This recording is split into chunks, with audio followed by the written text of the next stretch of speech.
What's up YouTube? My name is Smitty. Welcome back to Smitheys. If you are new here, we do truck videos, travel videos, and thing videos.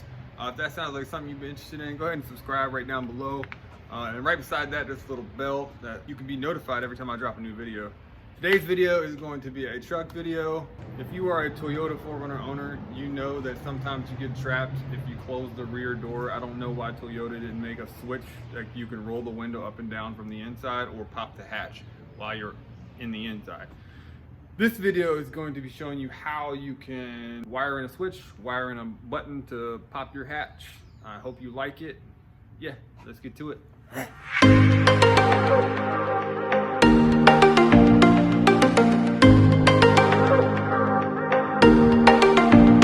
All right, everyone, so this is everything you will need to be able to mod your 4Runner to open the back hatch from the inside and roll your window down from the inside. There's a switch on the dash to do that, but a lot of people want to regulate the temperature by having a switch to roll up and down the window. All right, from left to right, I'm gonna go through everything.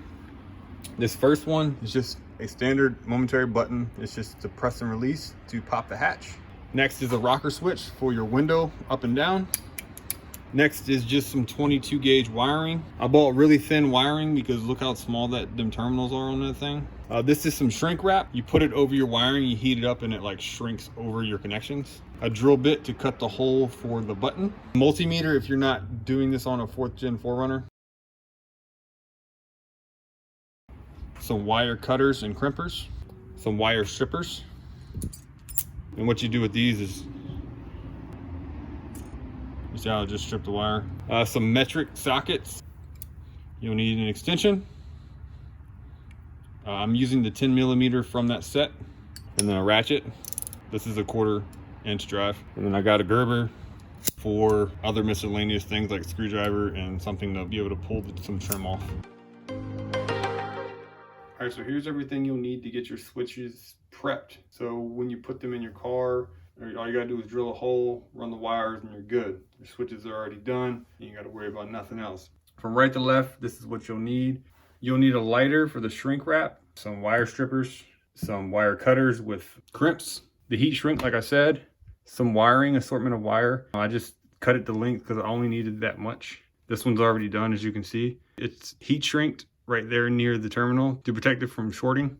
And all I have to do is run the wire and then put that in, crimp it down, and it's done. Alright, so first thing you want to do is grab your button or your switch, but there's 2 terminals. It's only a 2-pole terminal. When you unscrew this, it'll open that hole. I don't know if you can see those 2 holes, the hole in that one and a hole in that one. Unscrew that, it'll open the hole. You slide your wire in, twist it around it, put your shrink wrap on, and you're done. Unscrew this terminal. Just unscrew it until you see a full hole, a full circle. Because once you put the wire in, you're going to tighten this screw again. All right, so once those are unscrewed, go and grab your wire and strip a good amount off, and then twist the wires together so it's as smooth as possible when you put it in that little teeny hole. And then just feed it through. All right, so once you get it feeded through, you see how it's through there? Just tighten that screw back up. I hope y'all can see what I'm doing. Find it back against itself and then twist a little bit. Now that one's done. Grab the heat shrink. All you'll need is just a little bit. You don't need a lot. Cut it. You can cut it with scissors. Feed it on it. Right, so that's what it's going to look like when you get it down. It doesn't have to go all the way down. After that, grab your lighter. Just heat shrink it. It'll get smaller and smaller and conform to the wire. So now you got one side done. It's not the prettiest job, but hey, they're not going to touch each other. It's not going to short each other out. It's not going to touch anything else and short anything out. Yeah, just do the same thing to the other side.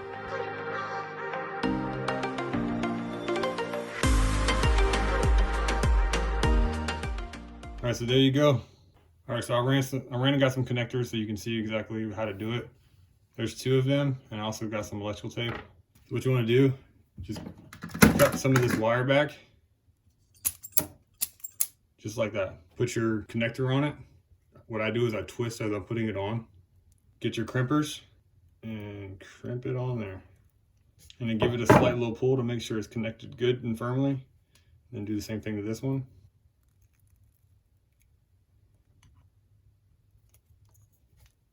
And there you go. Then grab your electrical tape.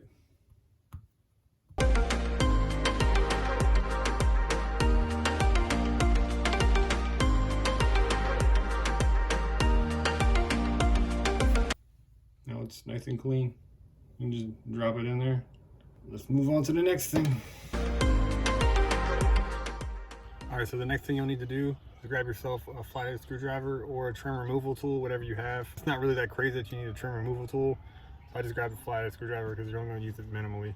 Grab yourself a 10mm socket with an extension and the actual ratchet. First thing you'll do, find this little square piece right here, and then you'll see a little teeny notch right there. You stick a screwdriver in it. Don't stick it in far, just a little bit, and then pry it down. It's only held in there by these, and then these on the top. The next thing you want to do, find your strap. Again, there's a notch in it, like this one had, right underneath this. Take a screwdriver, put it right up underneath it. That's what that looks like. Sorry for the noise. Yeah, I'm gonna wait. That was fast. All right, the reason why you need the 10mm is there's a socket right here. I don't know if you can see that. There's a socket right there.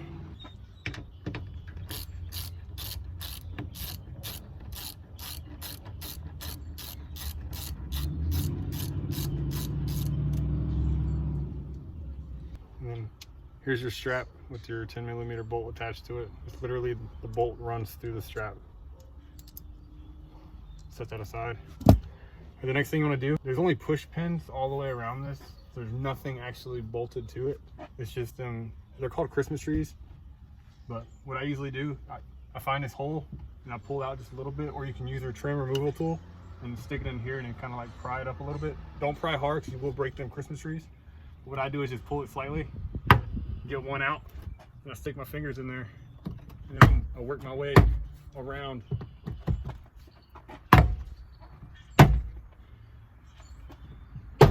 Just like that. So what you're going to do is you're going to slide it this way.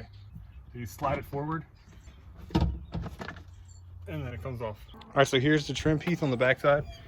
Here's these Christmas trees that I was talking about. There's one, there's one. It goes all the way around it. And then there's a few, there's one right here in the center. But that's no big deal. And then this is where your bolt was. Nothing to it. All right, the next thing you want to do is you're gonna have to remove this vapor barrier right here. Where you're gonna be tapping into is literally near the window, like right here.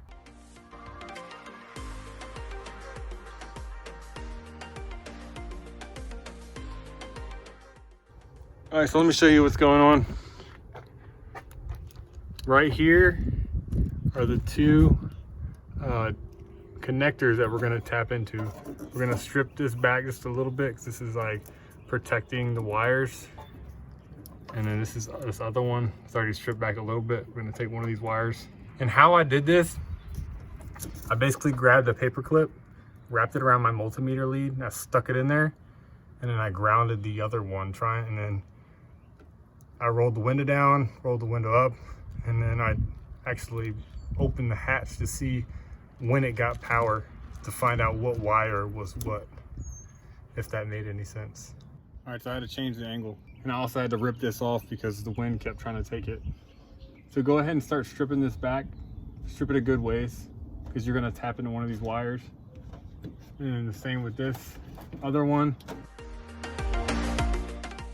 And what I'd advise you to do before you start splicing in the wires is disconnect your battery. It's always a good habit to do before you do any kind of electrical work. I'm gonna go do that right now. All right, so here's everything I'm working with. The only thing I didn't show you is I cut off these that you saw me crimp on, and I put these on instead. So I was trying to make a quick disconnect. Also did on the switch too, the hatch popper. What I didn't show you earlier, these are wire tappers or T-taps or T-connectors. They have a whole bunch of different names. You slide this over an existing wire, and then you put your own wire in the second one, and then you crimp it down, and that becomes one wire.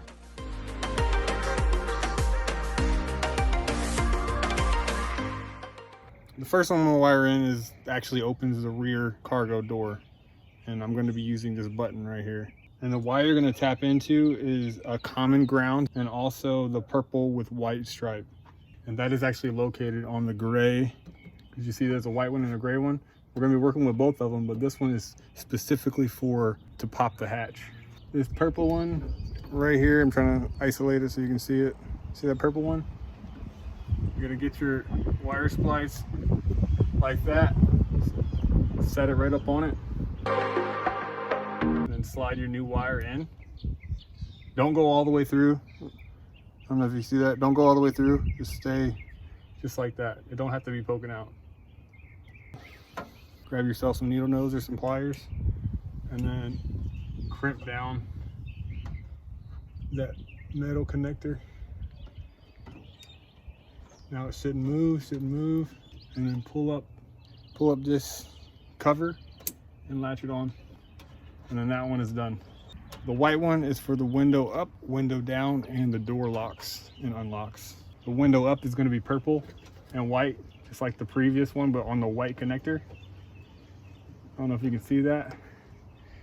Let me see if I can isolate it. You see it's in front of my finger? That's the purple one. The red and gray one right here, that's your window down. I don't know if you can see that. It's gray with a red stripe. But yeah, let's go ahead and tap into that one.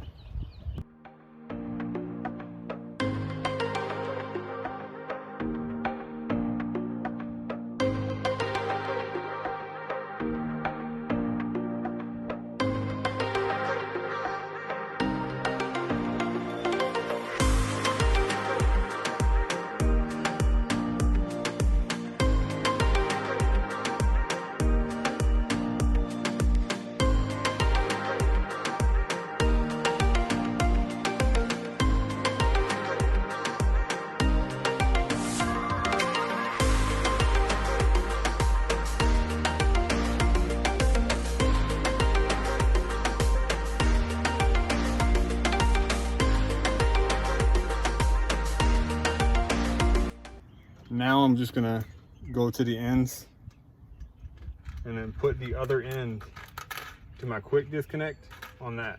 Remember how I put these little connectors on?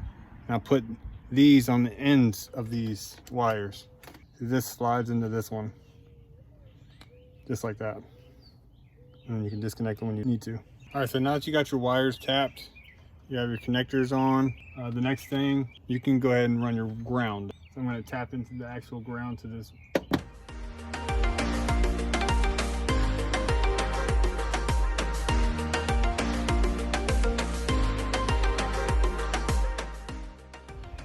Right after you tap in a ground somewhere, now the fun part is routing the wires back to where you need it. That's the hard part. Let's have some fun.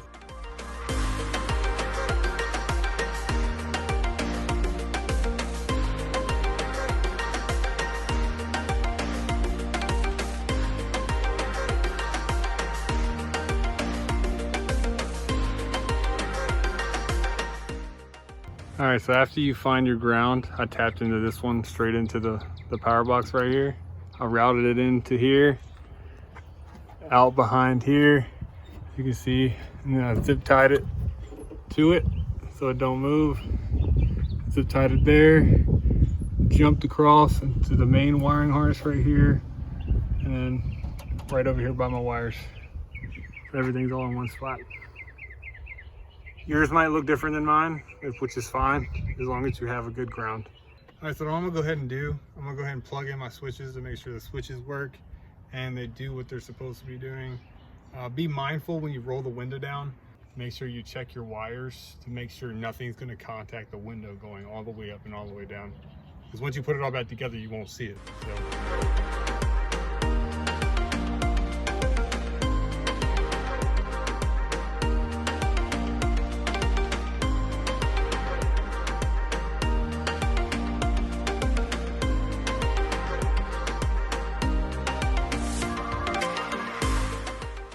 Would y'all like to see the bird's nest?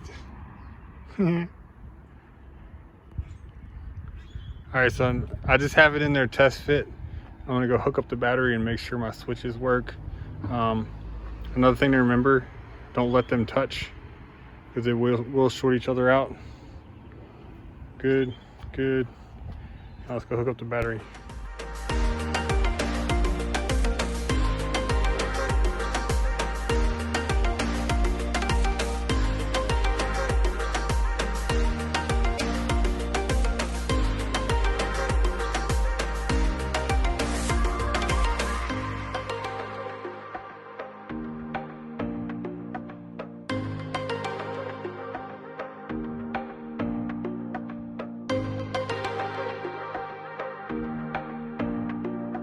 All right, so here's after I drilled out the button and the switch. Looks pretty good, right? All I was working with was a circular drill bit and a Dremel with a cutting wheel.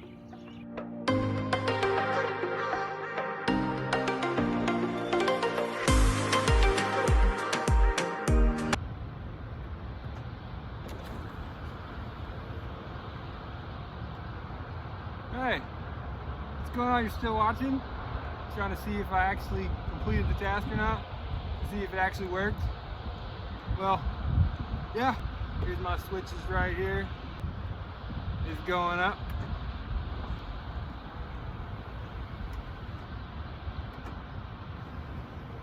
Not all the way up. I just wanted to show you that it actually does work. I really love this mod. I did this to my 5th gen 4Runner. That's how I got the idea for it. After I bought this one, I had to do a little bit of testing of the wires to see. The wires are not the same from the 5th gen to the 4th gen to the 3rd gen. So keep that in mind if you have one of those generations.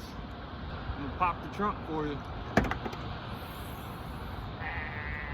I also had a question for you guys. What do y'all think about this? I built a platform across the top. I got some reflectance up here right now. Thinking about building a little box right here. But I don't know. What do y'all think? You think I should, or do you think I should just take this back out? Let me know in the comments. I'm really enjoying making these videos for you all. I'm coming up on 500 subscribers, and I really appreciate each and every one of you that have subscribed. I know it's not a lot to some people. It means a great deal to me, because I never thought I'd be at this many subscribers. Watch my other videos, like, comment, subscribe, and I'm out.